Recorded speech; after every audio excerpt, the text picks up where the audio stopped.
Deep in the shadows, I know it's hard to put one foot in front of the other. Hi guys, C Chronicles here. Welcome to my channel. I post fragrance related content here and would very much appreciate you joining this family by subscribing. Now, if you're returning, thank you so much for the continued support. I have a host of fragrances in front of me here, guys, from different Middle Eastern houses.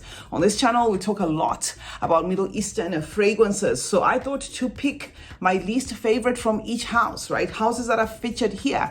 And I thought I was just looking at my, fragrance cabinet. It's about time I, kind of like repack it again and stuff like that. But while I was doing that, I thought, okay, what is the worst of what I would say is the best that they have given us so far? So these are going to be my least favorite from each house. I did not want to go crazy and pick more than two from one house. I just picked one from each house, and I am going to try and redeem some, especially if I don't have a bigger collection of fragrances from that house in my collection. Say for instance, if I don't have more than 10, right? By this I mean, this is my least favorite from Armaf. And I can talk about that based on the fact that I think I do have about 14 Armaf fragrances in my collection. So Armaf Odyssey Homme, as one I'd say, is just forgettable to me. It's a fragrance that is built around iris and violets, gives me a powdery kick, right? Soapy nuance to it, but it's not memorable. It's not memorable. I can see how somebody can like it, and I can see how somebody can say, no, it's because it says homme. Yes, this one says homme, meaning it is targeted for men, but the DNA is soft enough for women to wear as well. But it's just a fragrance that's just there. It's got an amber here that I think is a little bit off when it comes to fusing with the other notes, like the violet and the iris and stuff. So this is my least favorite for now from the house of Armaf, guys, Odyssey Homme.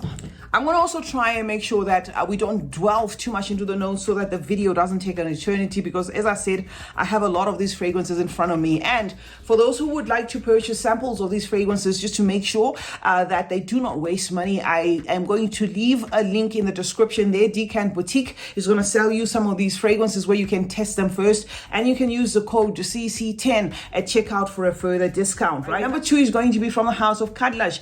This I did not purchase with my own money, but smelling it like this again, I'd say I wouldn't purchase it with my own money, honestly speaking, right? Of the fragrances that I was gifted from Khadlaj, I loved all of them. This one is the odd one for me. It says cashmere sunshine musk, but it's nothing really much to do about the musk. It's like an aromatic style of a fragrance there with piercing florals and a lot going on at the same time. And I do understand that a lot of you guys, when I did bring this fragrance, said to give it time. I am giving it time, but I looked at my Khadlajes, and I don't joke when it comes to Khadlaj, right? From the Harim Al Sultan, the oil, the fragrance, I have that.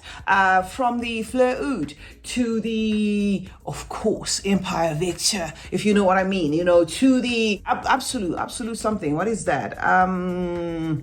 I don't know, the one that kind of smells like an amped up version of that Aventus. I love Khadlaj, but this I'm having a tough time with, guys. And to a point, it is a little bit stomach turning for me. If it changes, I'll let you know. But this is my least favorite, at least for now, from the collection that I have built of the Khadlaj fragrance. Next up is going to be the house of Ajmal. I have a lot of good things to talk about when it comes to the house of Ajmal. Now, this might look unfamiliar to you. This is Senora.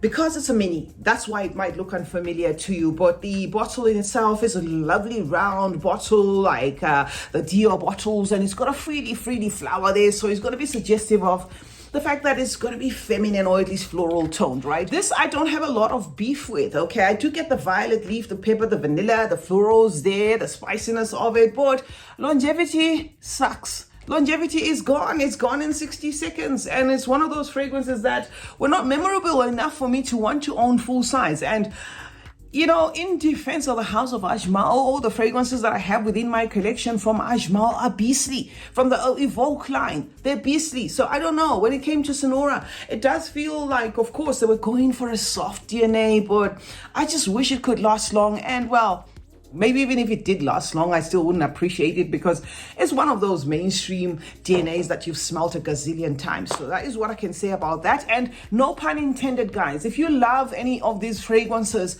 do not feel offended. We smell things differently. We perceive scents differently. I do have them in my collection and I spent my own coins to purchase these fragrances. But I have to be honest with you guys that not every fragrance is going to be alike. Another house that I'm crazy about, and you know, is Swiss Arabian, right? There is nothing wrong with this fragrance. Absolutely nothing wrong with this fragrance. It's spicy, it's woody, it's incensey, it's smoky, it's oody, it's warm, that sort of thing. And it's got the fruits, okay, to top it off. So amidst this spiciness, I hate the top. I really just hate the top because you really have to align it with that for it to work, right?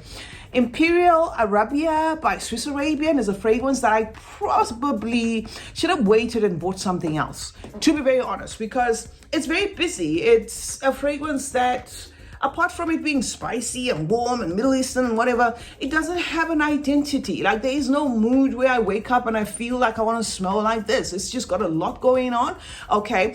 The notes are in sync. It's not like the notes are off. The notes are in sync, but it's one of those that when I look at all my Swiss Arabians, I just think to myself, why did I purchase it? Because I really need it. But I can see how it can be an absolute fave for somebody. But this is the least favorite of mine in my Swiss Arabian collection, which is of course more than 10 bottles. From the Rave line, okay? And Rave is a subsidiary of Lattafa. I don't know what they were doing when it came to this one. This is resinous, right? It's gonna be embery. It's like just amber in a bottle, right? There is nothing really much I can say about this fragrance. It's just there, and I really haven't used it much.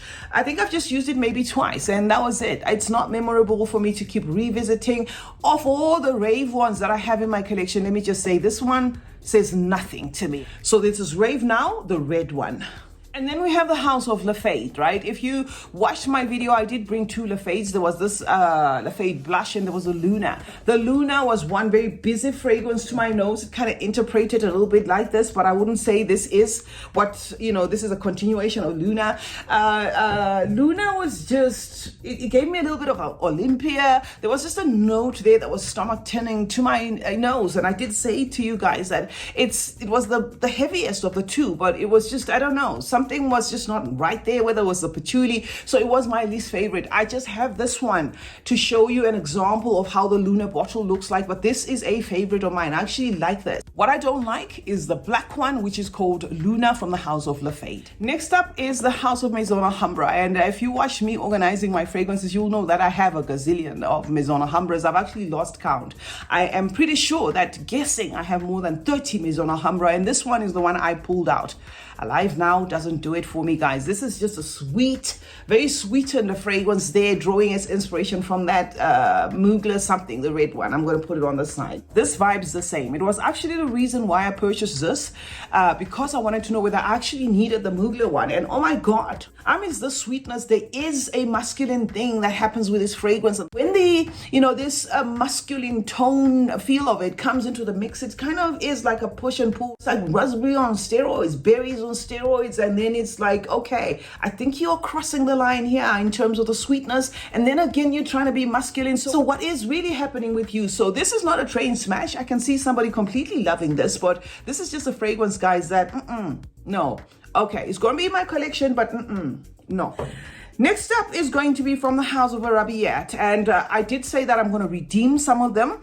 By redeeming some of them, I meant in the sense that if I don't have a lot of them in my collection, it would just be by default that the fragrance is actually here. Arabiyat at the moment, the one I have is Lamsat Hira. Okay, I haven't brought that one here, but it's coming. And I do have the cranberry musk, and then I do have the blueberry musk, but why I said I'm going to talk about this one, but at the same time, this is inconclusive because I haven't really explored the House of Arabiyat. But so far, with the three that I have, which is this one included, I'm like thinking, okay, cranberry musk, and then what? All right, this is just a fragrance that is really not memorable, all right? To me, it's not one of those fragrances that I'm going to give you an example of what I call a fragrance that really does something to me. It's a fragrance that when my daughter opens my, cubby there to reach out for some fragrances, because she's all up in my business when it comes to fragrances. And I don't have a problem with that because honestly, I need a lifetime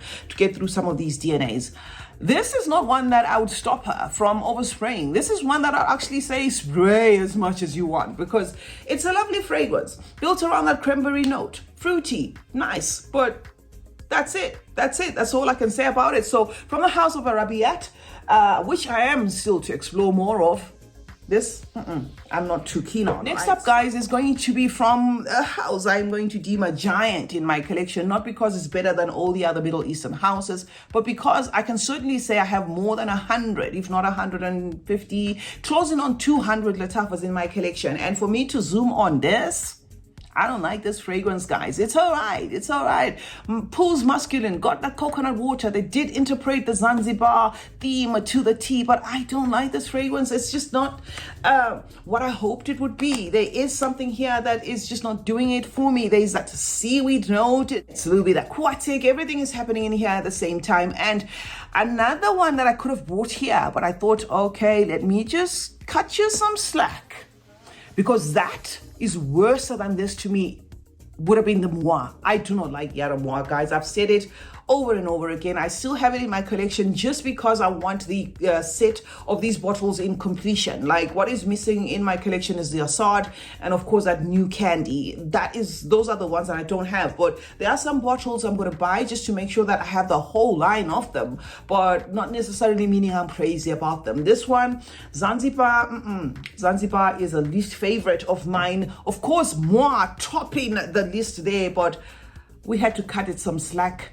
and, you know, just clue you up on this one that it's just one of those. Next up is going to be from a house of Afnan, another house I'm going to cut some slack simply because I am building my Afnan collection. I did not make that one a secret. I told you guys clearly that Afnans are expensive in my country. You would hardly get an Afnan for less than $100. Denise dropped it in my comment section that Joma shop had this particular one for 18 euros or pounds or dollars. I can't remember, but all I thought was, wow. I mean, because Afnans are expensive in Africa, and this one was not cheap for me. All right, this one was not cheap, but I can say this one for now it's okay. It's okay. It gives me that Barbie dolly thing, synthetic thing way later in the dry down, but it is just a fragrance that is not saying what it's trying to say. I'm trying to figure it out, and I hate having to crack my head when it comes to a fragrance thinking, what are you? Who are you? So that is what I get from this one, guys. However, please do take note that I said I'm cutting some slack to the house of Afnan. It's not a personal attack. I do not have a lot of Afnans, and I know that it is a house in the Middle East there that does very good fragrances. So this just so happens that of the ones that I have in my collection, this is not doing it for me. I have pretty much, you know, worked around with this fragrance for 6 weeks, and I have brought a full review of it, but it's still just one of those that might work out, might not work out. So far, it's my least favorite from the house of Afnan. Next up is going to be from the house of F.A. Paris, and F.A. Paris is a subsidiary of Fragrance World, and they do make the creme de la creme when it comes to that particular house. Fragrance World giving us like a host of a lot of fragrances, but without the refinement to match the F.A. Paris. Well, at least to my nose, F.A. Paris has never disappointed me, but when it came to the fire, and this is not about F.A. Paris, it's just a DNA. This is just a rubbery, oily, chemical, you know, like a diesel oil kind of style of fragrance, and I really do not care for, guys. So instead of me just dragging this, because I have brought this one a couple of times as one of those fragrances that I really do not get, you know, I'm going to leave it at that, because at this point it's going to start sounding like I have a personal vendetta with this particular fragrance, but I hate it. To be honest, I hate it. This is not even a least favorite. That's a hate. F.A. Paris the Fire, in case you missed the name. All right, next up is Asdaaf, and I do not know what this fragrance was all about. This fragrance didn't really take off, this buthaina. It is a vanilla that's perfect for layering. It does pair with a pear. Okay, it pairs with a pear. But it's one of those DNAs that we could have done without. It smells a lot like God is a Woman. And it also smells a lot like Ariana Mort vanilla, right? It just smells a lot like a lot of other fragrances, but it's a DAW for me. It's like a fragrance that I can't spray like this. It's not like I can't wear it or it's got something that is annoying in it. It just feels like, you know, sugar. It just feels like a burnt feel of a vanilla, and it's gonna linger and just stick on your clothes like maybe something that like a, not like fabric softener, but it interprets as something that you would be part of your clothes than a fragrance, if you know what I mean. So this is my least favorite from Asdaaf. And if you know, I rave a lot about Asdaaf, from Asdaaf Privé Rose, you know, from those bottles that they gave us, the pink one, turquoise one. I love Asdaaf. I love Emirati, Princess of Arabia, and all that. And I have, you know, kind of played around with a lot of Asdaafs, but that one is okay. I could manage it, but I don't know. I mean, next up is going to be from a house of Paris Corner. And you know that when it comes to my collection, it's a push and pull between Lattafa and Paris Corner. I do have a lot of Paris Corners. So for me to take Citron Vanille and give it to you here as my least favorite, this fragrance is not doing it for me. You know, I've tried layering it. I've tried wearing it alone. It's a choking fragrance. It's doing too much. And I do get that it's a masculine tone fragrance, right? So probably if a man would have bought this, they would appreciate it more. But to me, the tonka in here is doing too much.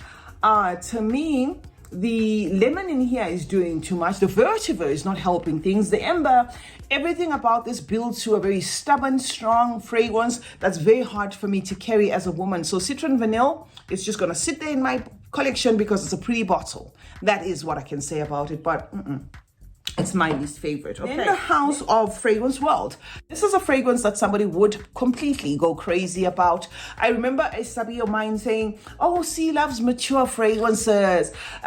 C doesn't like gourmands. And I just laughed and I said, I give up. I love gourmands, right? This is not a gourmand. This is a floral. It's a rosy fragrance, powdery, violet, I think, something like that. You know, when you're not interested in a fragrance, you read it. It's not capturing me for me to say, okay, this is what I like about it. But what I can say is a buildup of grown florals. I'm going to show you one in a bit that just doesn't work for me because of that same vibe. It's grown florals, mature, and it's a little bit amped up on the powderiness here. But to me, it's not a problem with Fragrance World. It's the problem with the actual DNAs. With the actual DNA. Some DNAs just don't work for me, especially done like this. It's just pushy. It's pushy, powdery, grown, makeup-y. So what?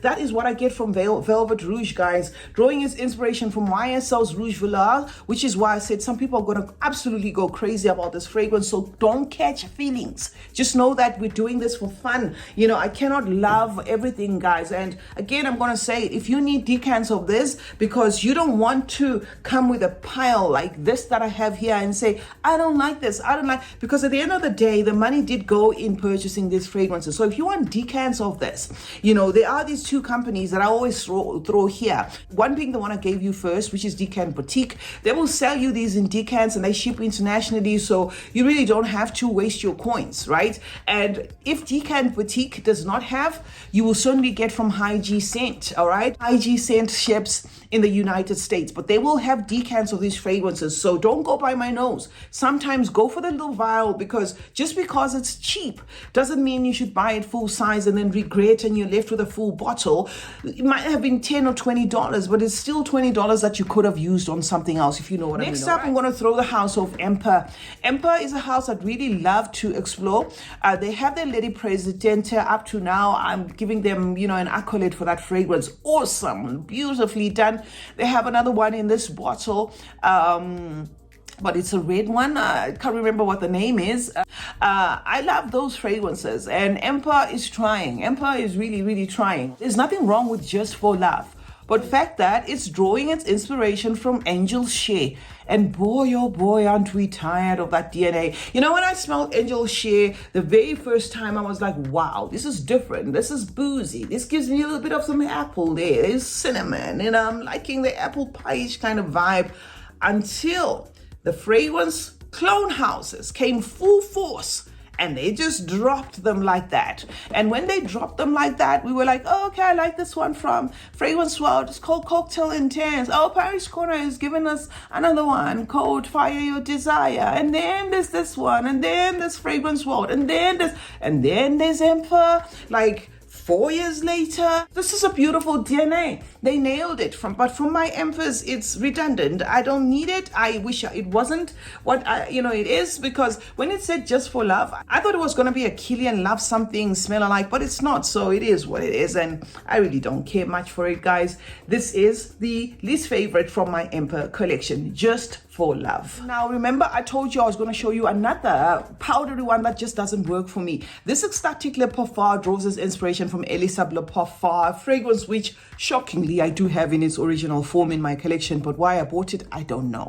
I bought it before I was a YouTuber. I bought it when I saw I think it's Mila LeBlanc talking about it, and she was passing it off as the most, the one fragrance you'd want to wear on your wedding night and all that. And then I went online and Fragrance Direct had it. It was a gift set, and I said, I don't care what it smells like, bring it home, right? Bought it, and when it came home, Christ almighty, there's an orange flower in this fragrance. There is honey, and the two are done in such a way that I just don't get it. This is not my type of scent.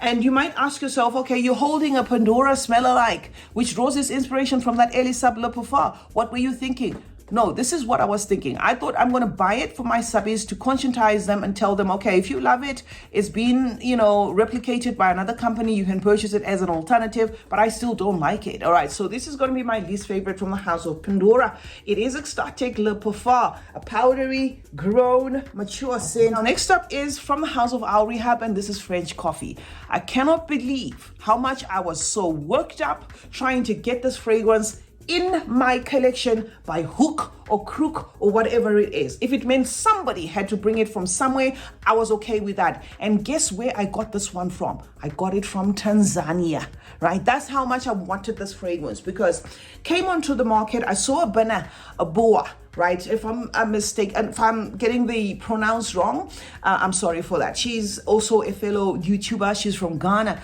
and she used to bring this fragrance, and it said French Coffee, and her bottle was not this one. This is, to me, tacky looking. The actual French Coffee original bottle is beautiful.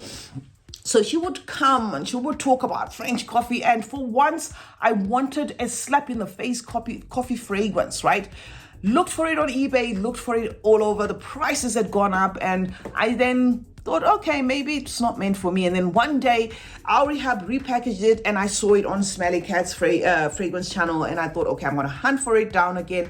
Nowhere to be seen in South Africa. Even up to now, you won't get French coffee in South Africa.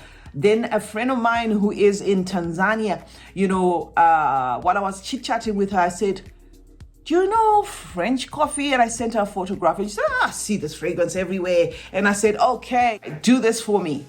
Send it, I'll send you money, and I cannot wait to smell that fragrance. She bought it, I sent her money, opened it, and boy, oh boy, didn't I get the thickest black toasted coffee in a bottle. This is like just working in a coffee factory. This is like the darkest brew you could ever think of. This is like a wake me up type of coffee. I need energy, and it's doing too much. So my least favorite from the house of Rehab is going to be French Coffee. And then we have Ard Al Zaafaran. All right, I have explored a lot from this house. This I'm not going to talk much about. Oud, vanilla, just the way, the Middle Eastern houses do it. I don't know why they needed to give us this. Shalimar Oud smells a lot like a lot of other Lattafas on the market. That's the only reason why I don't care for it. I don't use it that much. It just smells like the Oud mousse, that style of thing. So Shalimar Oud didn't make the cut for me, and it's also on this list. I'm about to wrap up, guys. I was trying to make sure that this video is as fast as possible.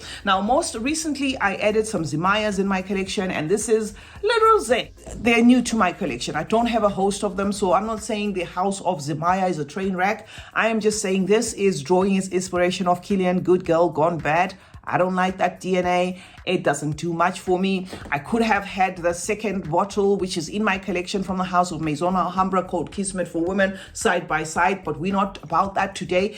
I am picking one from each house, and this one landed right there on my least favorites. I don't like this. I just don't like this fragrance, guys. And yeah, I don't like it. That's it.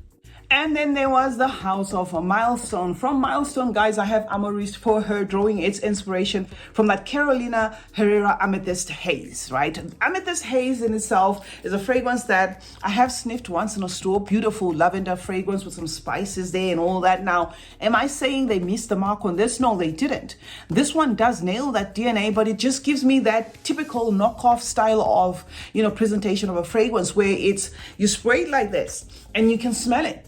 And before you get to the very nearest shops in your vicinity, it's gone. All right. So this, I have decided to pull it out from the Milestone fragrances because of lack of longevity, but it does nail the DNA. You just wish you could do more. It interprets as a deodorant, like those canned, bottled fragrances where they leave the whole room full of whatever it is, but it doesn't hold up. So Amorist, her is my least favorite from the house of a Milestone. And Milestone is a fragrance house that I have a lot of, guys. I may not bring them here over and over again because they are filtering in. I guess they're not as popular as some of these other fragrance houses, so I don't bring them as often as I should. But I do have a lot of Milestones that I will maybe probably rate them or something like that. But that Amorist Her is one that I wish would last longer. DNA is great, but does not have the lasting power. Gone in 60 seconds. Then we have the house of Orientica, guys, and this is Oud Saffron, right? Oud Saffron from the house of Orientica. There's nothing wrong with this fragrance, but I would have hoped Orientica wouldn't, drop this one, especially way later after the DNA had been washed out. It draws its inspiration from that Lancome Oud Bouquet. This is my least favorite, and I can talk about this Orientica because it came in a gift set. So there were like 5 of them, and this is one that I really didn't care for. But I can understand that people might like this. I just had to pick one, and unfortunately it had to be Oud Saffron that had to take the knock. Last but not least, guys, is another one I'm not gonna yap about because I'm sure you're tired of seeing this bottle. From the house of Al-Watania. This is Alia Kasusi. Too much going on in here, too much patchouli, too much of everything, no restraint, headache in a bottle. What were you thinking? It's very sweet. Some people might like this, but I totally have no regard for this fragrance. Would never repurchase it again because I just don't care for it. So this is my least favorite from the house of Al-Watania. And Al-Watania is a house I'm exploring with a lot of you guys because we're adding, and I think by now we have like 8 or 10. So I think it is fair enough to say I really don't like this because all the other ones haven't disappointed. So that's it, guys. That is what I had for you here. There are some houses that I have brought here before, but maybe just bought one and then decluttered. So I cannot speak much about them. Houses like Rasasi, that sort of thing. That is the reason why I did not want to just do honorable mentions of fragrances that I do not have, because remember when I started this channel I used to actually declutter, but I am trying to go less on the decluttering. If I am doing a giveaway, I would rather buy another bottle and then give away another bottle but still remain with a bottle in my collection, because I've noticed that when it comes to Middle Eastern houses, they're not slowing down. So you would rather just have as many as you can and bring them back from time to time. So those are my least favorite fragrances from my favorite Middle Eastern house. Sea Chronicles is my name. Thank you so much for joining me today. Let's meet in the comment section where we discuss more about fragrances. Remember to turn on post notifications, guys. That way you get to be notified anytime I upload a video. Oh, while you're at it, let me know your least favorites. I would love to interact with you in the comment section when it comes to that. Thank you guys for watching. Remember that smelling good is a form of good manners. Cheers.